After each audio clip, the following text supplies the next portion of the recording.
सारे देश में भारत की जनता डॉक्टर भीमराव अंबेडकर जी की जन्म जयंती मना रही है। भारतीय जनता पार्टी के भी लाखों कार्यकर्ता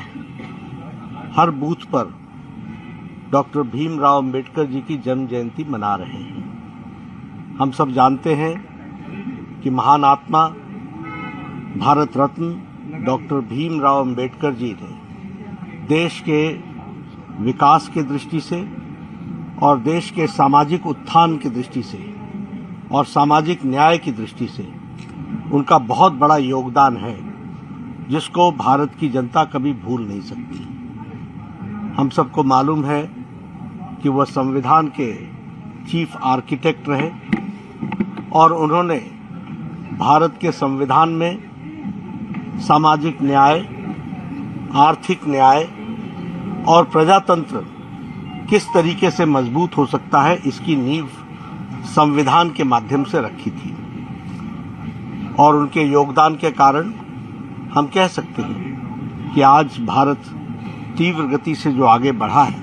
उस बढ़ने में उनका बहुत बड़ा योगदान है, जिन्होंने सारे समाज को एकत्र करके एक साथ आगे बढ़ाने में एक उसकी संवैधानिक ढांचे में व्यवस्था की थी, जिस कारण से देश आगे बढ़ा है। डॉक्टर भीमराव अंबेडकर जी को सच्चे मायने में याद करना हो तो उनके बताए हुए रास्ते पर चलना, ये हम सब लोगों की जिम्मेवारी है। और भारतीय जनता पार्टी उनकी नीतियों पर चलते हुए आगे बढ़ रही है। आज अगर हम कहें तो प्रधानमंत्री मोदी जी के द्वारा जितने भी कार्यक्रम लिए हैं, वह सामाजिक न्याय की ओर जाते हैं, वो आर्थिक सुदृढ़ीकरण की ओर जाते हैं और वो समाज के अंतिम पायदान पर खड़े व्यक्ति को सशक्तिकरण की ओर जाते हैं, उनको ताकत देने के लिए जाते हैं। इसलिए हम ये कह सकते हैं कि भारतीय जनता पार्टी उनके बताए हुए रास्ते पर चल रही है और मोदी जी के नेतृत्व में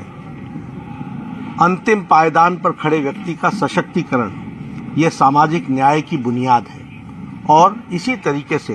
देश को मजबूत करने का योगदान है। हम यह भी कह सकते हैं कि डॉक्टर अंबेडकर जी की मेमोरियल की बात हो,